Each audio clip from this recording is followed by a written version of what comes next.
Welcome to Yamuna Murali kitchen. உங்களை அன்புடன் வரவேற்கிறோம். இப்போ செய்து காட்ட போகிறது பருப்பு பொடிங்க. பருப்பு பொடி சாப்பாட்டுக்கு மட்டும்தான் ஆகும். இப்போ செய்து காட்டுறேங்க. தேவையான பொருட்களுக்கு உங்களுக்கு காட்டுறேன். நான் பருப்பு பொடிக்கு என்ன வேணும்னு சொன்னாக்க, பருப்பு தோரம் பருப்புங்க கொஞ்சமாக எடுத்துக்கிறேன். நான் கொஞ்சமாக செய்கிறேன். இப்போது பாருங்கள், பருப்பு, பொட்டுக்கடலை கொஞ்சம்,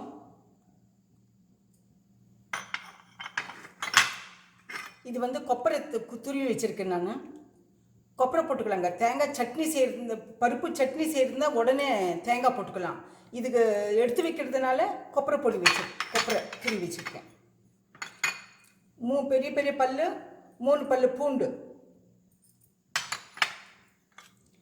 ஒரு 10 வரமிளகா, கருவேப்பிலை, கொஞ்சமாக புளிங்க. நான் கொஞ்சமாக எடுத்துக்குவேன். நான் புளி, இதுக்கு தேவையான உப்பு, கல் உப்பு போட்டுக்கலாம். கல் உப்பு போட்டால் வறுத்து போடணும். நிறைய செஞ்சு வைக்கிறது இருந்தால் கல் உப்பு போடணும். இப்போ செய்து காட்டுறேங்க. நான் இப்போ பாருங்கள், ஒரு வானொலியை வச்சுடுறேன். நான் அடுப்பில் வச்சுட்டு இந்த பருப்பு, கொஞ்சமாக பருப்பு வச்சுருக்கேன் பாருங்கள். இதை வறுக்கணுங்க. இதுக்கு எண்ணெயே தேவையில்லைங்க. எண்ணெய் இல்லாமல் வறுத்து இதில் போட்டுக்கிறேன். எல்லாத்தையும் வறுத்து போட்டுக்கணுங்க, தனித்தனியாக. பருப்பு பொடி நல்லா இருக்குங்க சாப்பாட்டுக்கு மட்டும். இட்லி தோசைக்கெல்லாம் ஆகாதுங்க. இந்த பருப்பு பொடி போட்டு நெய்யில் ஊற்றி, இல்லைன்னா நல்லெண்ணெய் ஊற்றி சாப்பிடலாம். சாதத்துக்கு முதல்ல, குழம்புக்கு முதல்ல இந்த பொடி போட்டு சாப்பிடலாம்.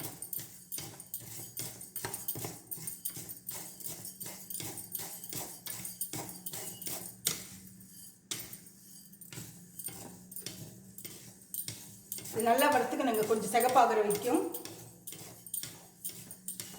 எண்ணெய் இல்லாமல் வறுக்கணும்.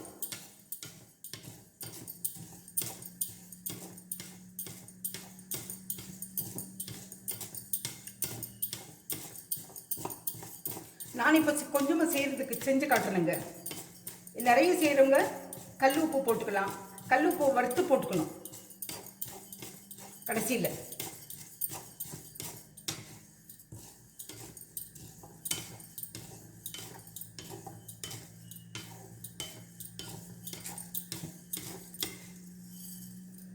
இது கொஞ்சம் சிகப்பாகிற வரைக்கும் வறுக்கணுங்க.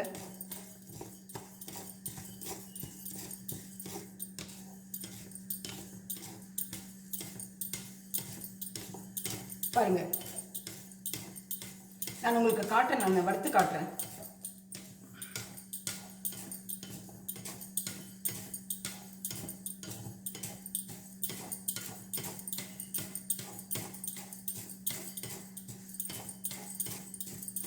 தமிழ்நாட்டிலலாம் பருப்பு சட்னி செய்வாங்க. அது உடனே செஞ்சு உடனே சாப்பிட்லாங்க. சேம் ரேஷியோ, சேம் இது இன்க்ரீடியன்ஸு. ஆனாக்கா இந்த இதுக்கு கொப்பரைக்கு பதிலாக தேங்காய் போட்டுக்கலாம். எண்ணெயில் வறுக்கணும்.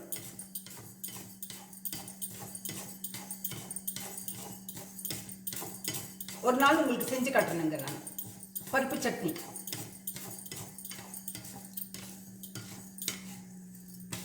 பார்த்தீங்களா, கொஞ்சம் சிகப்பாகுது.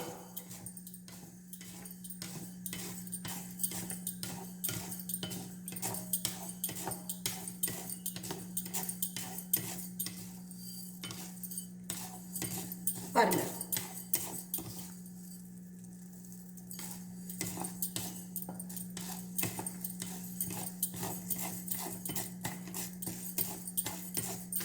இது நல்லா ஆறணுங்க. இதில் நம்ம ஒரு பாத்திரத்தில், ஒரு தட்டில் போட்டு வச்சுக்கணும்.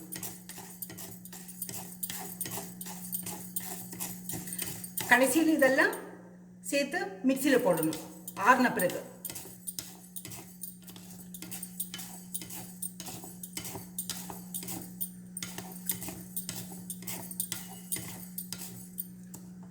பார்த்தீங்களா,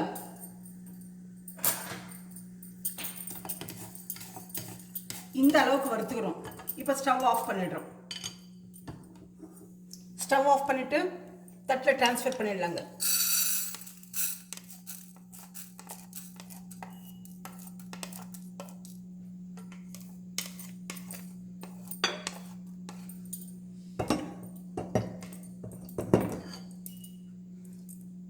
இப்போ மறுபடியும்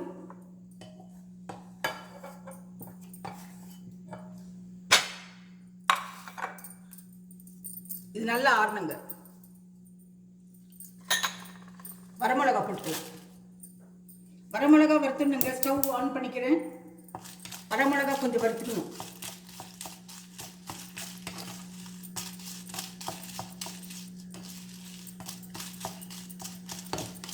எல்லாத்தையும் எண்ணெய் இல்லாமல் வறுக்கணுங்க. அப்போதான் பொடி கெடாமல் இருக்கும். இல்லை எண்ணெய் சிக்க வந்துடும்.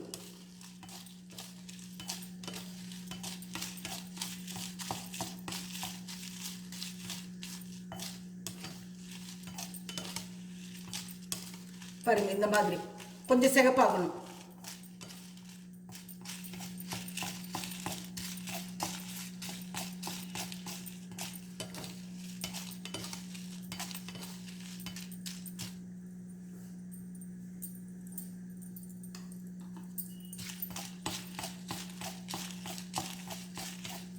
பார்த்தீங்களா? இப்போ நம்ம எடுத்து இதே ட்ரையில் இதிலே போட்டிடலாம். மறுபடியும் வானலில் வச்சுக்கலாம். பூண்டு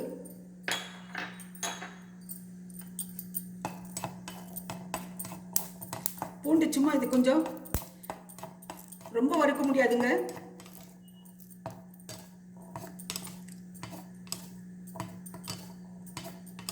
இது சும்மா வாசனைக்கு தான்.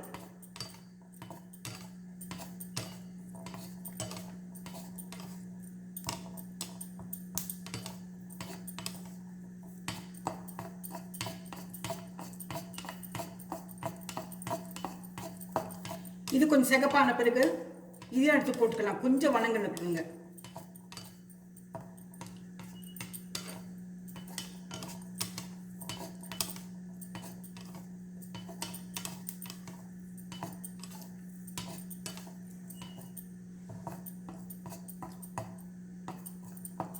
இந்த தண்ணி பதம் போன பிறகு இதை எடுத்துடலாம். நம்ம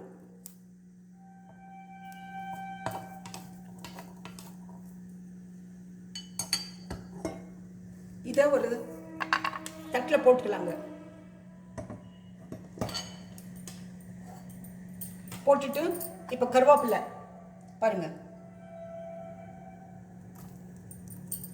கொஞ்சமா கருவேப்பிலை,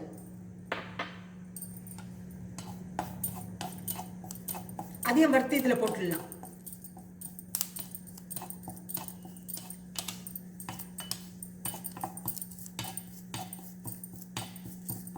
எல்லாத்தையும் வறுக்கணுங்க.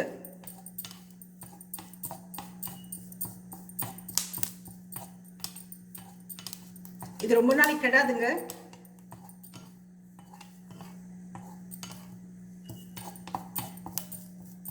கொஞ்சமா போட்டிருக்கேன் கருவேப்பிலை, அதிகமா வேண்டாம்.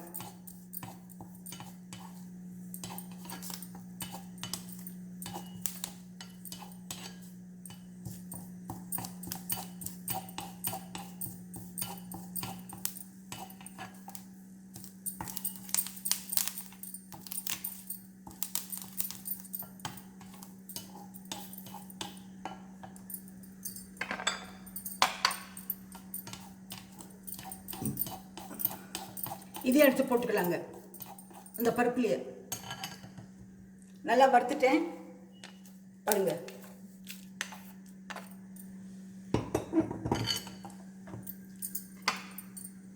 இப்போ பொட்டுக்கடலை, தேவையான பொட்டுக்கடலை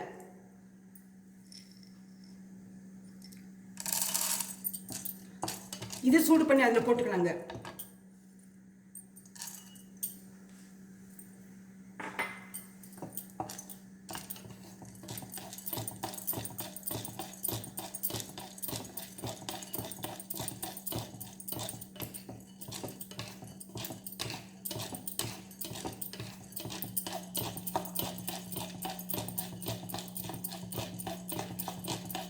இது சூடு பண்ணி போடும்போது இது கொஞ்சம் பேஸ்ட்டாக வருங்க.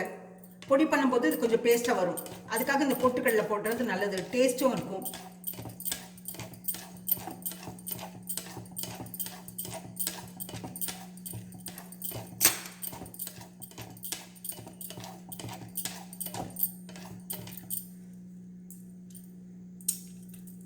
இப்போ இந்த பொட்டுக்கடலையும் இதில் ட்ரான்ஸ்ஃபர் பண்ணிடுறேங்க. நான் ஃபஸ்ட்லேயே போட்டுடுறேன்.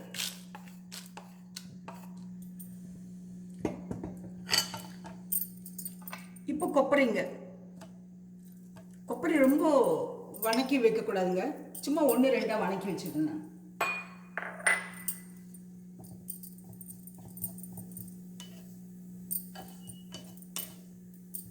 பாருங்க, சும்மா சூடாகும், அவ்வளோதான்.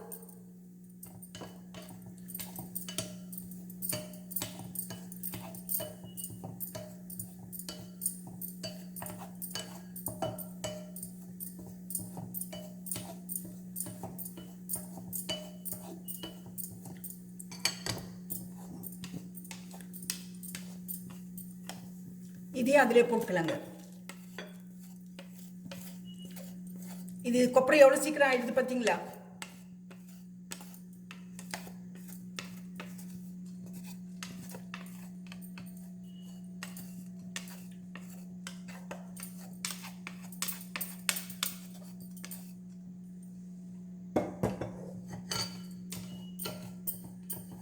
இப்போ புளி,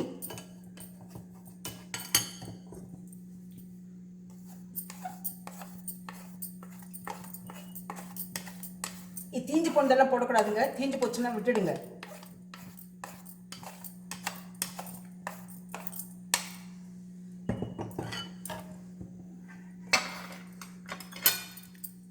பாருங்க, புளி கொஞ்சம் தான் போட்டுக்கேன் நான், பார்த்தீங்களா?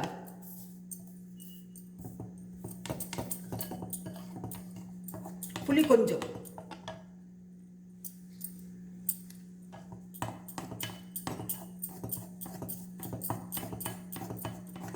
அதையும் இந்த சூட்டில் போட்டு கொஞ்சம் வறுக்கணும்.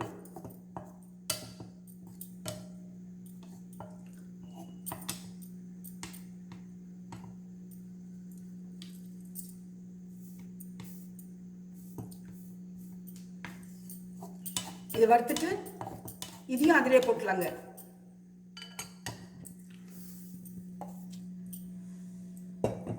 இப்போ ஸ்டவ் ஆஃப் பண்ணிட்டு இந்த பல்லு பூண்டு போட்டுடுறேன்.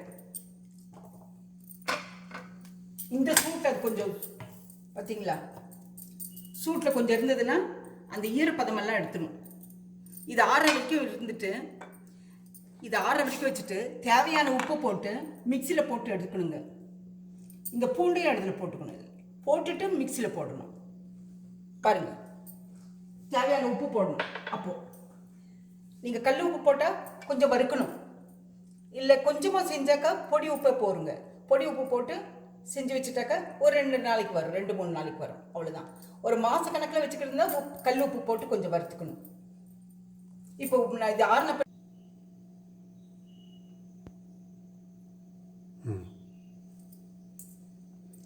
இதை வந்து மிக்சியில் போட்டு எடுத்துட்டேங்க. நான் எல்லாத்தையும் இந்த பூண்டு வறுத்து வச்சுருந்தது, உப்பு, தேவையான உப்பெல்லாம் போட்டு பொடி பண்ணி வச்சுருக்கேன். இந்த பருப்பு பொடியை வந்து ஒரு 10 நாளுக்கு வச்சுக்கலாங்க நீங்கள் நல்லா. நான் கொஞ்சமாக செஞ்சு காட்டியிருக்கேன். இந்த ரெசிபி பிடிச்சிருந்தாக்கா லைக் பண்ணுங்கள், ஷேர் பண்ணுங்கள், சப்ஸ்கிரைப் பண்ணுங்கள், மறக்காமல் பெல் பட்டன் ப்ரெஸ் பண்ணுங்கள். அப்போ அடுத்த ரெசிபியில் நம்ம கட்டாயம் பார்க்கலாம்.